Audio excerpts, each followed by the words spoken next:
Next numerical 13.9, two capacitors of capacitance 6 microfarad and 12 microfarad are connected in series. ठीक है, जब भी आप इन combinations के numericals करते हैं you have to keep in your mind कि वो combination कौन सा है, parallel है या series है, क्योंकि दोनों की terms and terminologies अलग अलग हैं. अब ये series की बात हो रही है तो series वाले सारे formulas हम देखेंगे. With 12 volt battery, find the equivalent capacitance of combination, find the charge and potential difference across each capacitor. ठीक है, अगर आप 9 और 10 दोनों न्यूमेरिकल्स देखें, दोनों की स्टेटमेंट सेम है, ईच एंड एवरीथिंग सेम है, लेकिन यहाँ सीरीज लिखा हुआ है और यहाँ पैरेलल लिखा हुआ है. बच्चे यहाँ कंफ्यूज होते हैं और इन न्यूमेरिकल्स को हमेशा गलत करके आते हैं. तो आज मैं आपको बताऊंगी कि किस तरह सोल्व करने हैं, इसको आपने कभी भी गलत नहीं करना. जी बेटा, ये सीरीज़ में लगे हुए हैं, तो ये दो कैपेसिटर्स हैं, इनको सीरीज़ में लगाया हुआ है और वोल्टेज क्या इन्हें मिल रही है, 6 वोल्ट की मिल रही है. पहला जो कैपेसिटर है उसकी कैपेसिटेंस 6 माइक्रो फैरेड है और दूसरा कैपेसिटर उसकी जो कैपेसिटेंस है वो 12 माइक्रो फैरेड है. तो सबसे पहले हम इसका डाटा लिखेंगे. आप लिखेंगे कि C1 जो है that is equal to 6 micro farad. Micro आपको पता है किसके इक्वल है, 10⁻⁻6 फैरेड. और जो C2 है that is equal to 12 microfarad.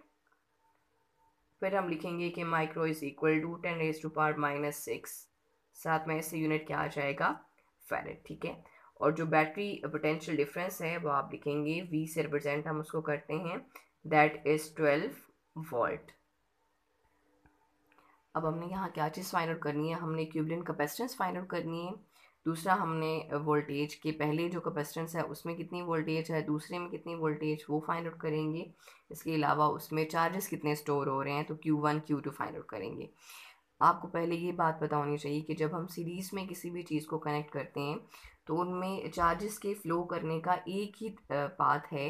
तो चार्जेस क्या है, सेम फ्लो करेंगे. मतलब फर्स्ट कैपेसिटर में भी जो चार्जेस हैं वो वही होंगे, नेक्स्ट कैपेसिटर में भी उतने ही चार्जेस स्टोर होंगे. तो ये बात तो आपको पता चल गई कि चार्जेस क्या हैं, सेम होंगे. अलबत्ता जो हमारे पास वोल्टेज है, पहला जो कैपेसिटर है उसको तो हमने डायरेक्टली कनेक्ट किया है बैटरी के साथ, लेकिन दूसरे वाले को हमने बैटरी के साथ डायरेक्टली कनेक्ट नहीं किया. ठीक है, तो पहले वाली को ज़्यादा वोल्टेज मिलेगी, दूसरे वाले को कम वोल्टेज मिलेगी. तो हम इसकी वोल्टेज भी फाइंड आउट कर लेंगे. तीसरी हमने इक्विवेलेंट कैपेसिटेंस फाइंड आउट करनी है. इसका कंप्लीट जो डेरिवेशन है वो बुक में भी दिया हुआ है, मैं इसका डायरेक्ट आपको फॉर्मूला लिख कर बता देती हूँ. तो हम इसका फॉर्मूला लिखते हैं. फॉर्मूला हमारे पास क्या है, 1/C equivalent is equal to 1/C1 plus 1/C2. जब सीरीज़ का कम्बिनेशन है तो हम रेसिप्रोकल वाला फॉर्मूला यूज़ करते हैं यहाँ. तो 1/C1, C1 हमारे पास क्या है, 6 माइक्रो है, प्लस C2 हमारे पास क्या है, 12 माइक्रो है. ठीक है, हम माइक्रो को 10⁻⁻6 की फॉर्म में भी लिख सकते हैं, लेकिन माइक्रो की फॉर्म में अगर आप ऐसे भी लिख रहे हैं तो वो भी ठीक है. अब हम इसका यहाँ एलसीएम ले लेंगे. 6 और 12 इन दोनों का एलसीएम क्या आ जाएगा, हमारे पास 12 ही आएगा. ठीक है, 12 माइक्रो आ जाएगा. 6 माइक्रो है तो यहाँ 12 माइक्रो, 6 2s आर 12, तो ये 2 1s are 2, plus 12 1s are 12, तो यहाँ आ जाएगा 1. ठीक है, इस साइड पे हमारे पास 1/C इक्विवेलेंट है, तो हम इसको लिखेंगे 2 + 1 3 डिवाइडेड बाय 12 माइक्रो. ठीक है, हम इसका रेसिप्रोकल ले लेते हैं. रेसिप्रोकल लेने का मतलब है कि नीचे वाली वैल्यूज़ ऊपर चली जाएंगी, ऊपर वाली नीचे, या जिसे आप क्रॉस मल्टीप्लाई भी कहते हैं, वो भी हम कर सकते हैं. तो C equivalent is equal to 12 micro over 3. ठीक है, अब आपने देखा C इक्विवेलेंट पहले 1 ओवर था. हम इसको, बच्चे यहाँ क्या करते हैं कि 1/CE तक आकर क्वेश्चन को ख़त्म कर देते हैं, हालांकि आपसे C इक्विवेलेंट पूछा गया है, ना कि उसका रेसिप्रोकल. तो आप इसको पूरा कंप्लीट करेंगे. 3 4s आर 12, तो यहाँ आ जाएगा 4, और साथ में क्या है, माइक्रो, और फैरेड इसका क्या है, SI यूनिट.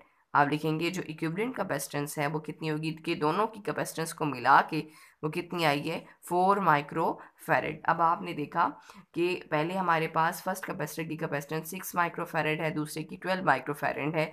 जब हम सीरीज़ में कनेक्ट करते हैं कैपेसिटर्स को तो इसका फॉर्मूला क्या है, रेसिप्रोकल में इसकी जो इक्विवेलेंट कैपेसिटेंस आती है वो हमेशा क्या आती है, कम आती है as compare to individual capacitor. ठीक है, तो इसकी हमारे पास इक्विवेलेंट कैपेसिटेंस आ गई है. अब हम वोल्टेज और चार्ज फाइंड आउट करते हैं.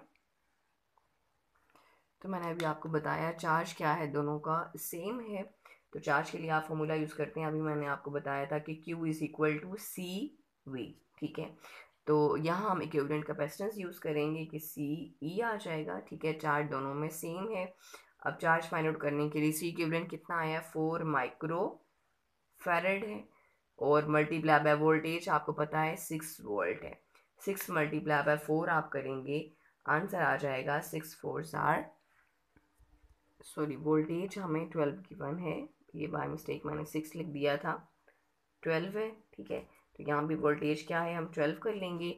12 फोर आर कितना होता है, 48, ठीक है। साथ में आ गया माइक्रो, और चार्ज का इससे यूनिट क्या होता है, कूलम। कि चार्ज इन दोनों कैपेसिटर्स में कितना होगा, उसमें भी 48 माइक्रोकूलम होगा और इसमें भी 48 माइक्रोकूलम होगा। तो ये हमारे पास चार्ज आ गया। अब आपने वोल्टेज फाइंड आउट करनी है, तो वोल्टेज के लिए हम फॉर्मूला यूज़ करते हैं कि Q is equal to C V. जब हम पहली कैपेसिटेंस की अगर हम बात करें तो वोल्टेज फाइंड आउट करेंगे, सी को डिवाइड कर देते हैं दोनों साइड पे, ये आ जाएगा V is equal to Q over C, ठीक है। अगर आप यहाँ वोल्टेज 1 की बात कर रहे हैं तो कैपेसिटर भी 1 आ जाएगा, चार्ज तो सेम है, और यहाँ वोल्टेज भी 1 आ जाएगी, ठीक है।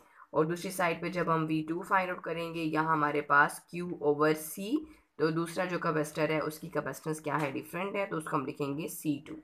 अब हम इसको डिवाइड कर लेंगे, चार्ज कितना है 48 माइक्रो, ठीक है।